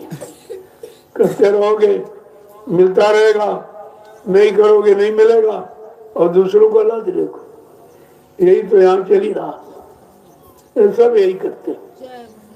इसलिए मैंने मना कर दिया, कोई किसी की सेवा मत देना, सीधे यहाँ आओ, अपने सामने दो, तुम्हारे सामने लगा दिया जाए। क्योंकि इस समय यहाँ काम हो रहा है, यहाँ जरूरत है, जरूरत पर लग जाए ठीक, जब काम हो जाएगा फिर तुम्हारा पैसा लगे क्या करें, हम क्या उसका करें। वो तो अभी जरूरत है, जरूरत में लग जाए तो आपका काम हो जाए, आगे आने वाले लोगों के लिए एक व्यवस्था बन जाए, वो भी तो तुम्हारा लाभ है। और जब सब बन जाएगा इसके बाद तुम्हारी दौलत संभाल लेके हम क्या करें, हमको तो जरूरत है नहीं। हम तो आपके काम के लिए बताते हैं, कहते हैं और आपके काम में लगाते हैं। जय गुरुदेव, जय गुरुदेव। इसलिए चुपचाप जो बताया जाए वो करो, इधर उधर की बातों में समय खराब मत करो, कोई योजना फोजना मत बनाओ। यहाँ 1 मिनट में योजना खत्म कर दी जाए, 1 मिनट नहीं लगेगा, तुम भी चले जाओगे, योजना भी तुम्हारी चली जाएगी। देख रहे हो कितने लोग योजना बनाते रहे निकल गए। मैंने किसी को नहीं भगाया, मैं तो बुलाता हूँ, भगाता कहाँ हूँ। अब तुम ऐसी करनी करते हो कि अपने आप निकल जाते, हम उसके लिए क्या करें।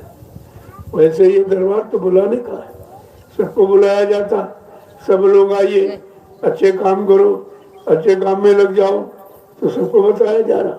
और तुम यहाँ अपनी बुद्धि की कवायद करते हो कि हम ये करेंगे वो करेंगे। तुम जो करने जा रहे हो वो पहले हमें मालूम हो जाता, हम पहले आपसे कहना शुरू कर देते।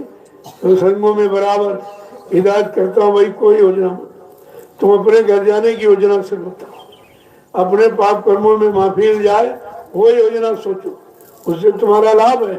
और बाकी तुम्हारी योजना तो यहाँ कुछ है नहीं, और ना तुम्हारी योजना को चलने वाली।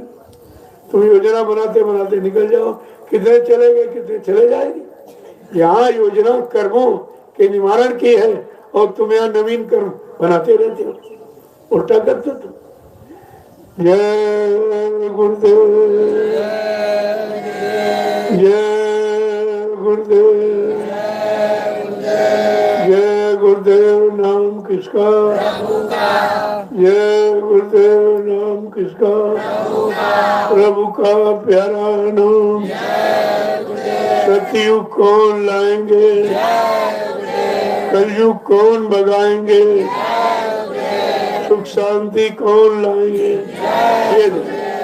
ये आपको वचन ध्यान देना, ये संपुट बांध के रखो कि यह क्या क्या काम होगा, हम उस काम के काबिल जल्दी बन जाए, ये हमारे पर दया हो जाए कि हम उस काम को करने के काबिल बने। प्रयास आपका ये होना चाहिए। और तुम यहाँ मन को बिगाड़ते रहते हो, मन को बिगाड़ोगे तो रुक कहाँ पाओगे, ये मन तुमको भगा ले जाएगा, फिर इधर कभी आ नहीं पाओगे। इतना बिगाड़ लोगे कि वापस नहीं लौट पाओगे, कितना भारी नुकसान आपका। तो यहाँ कुछ सोचो मत, जो सोच के बताया जा रहा है वो काफी आपके लिए। तुम वही नहीं कर पाओगे, तुम अपना सोचा तो अभी तो करते रहे तो फंस गए हो, और अब भी सोचा सोचते रहोगे करते रहोगे तो फंसते रहोगे, फिर कभी आप निकल नहीं पाओगे। जय गुरुदेव। अब आप चलिए सेवा। आज कौन सा काम हो रहा है? वहाँ काम चल रहा है गौशाला में। हाँ उधर चलो। गौशाला में कोई ना कोई काम रखा जाता है। ये आप मत सोचो क्यों कराया जाए, बस यही तुम्हारे दिमाग का बेटा।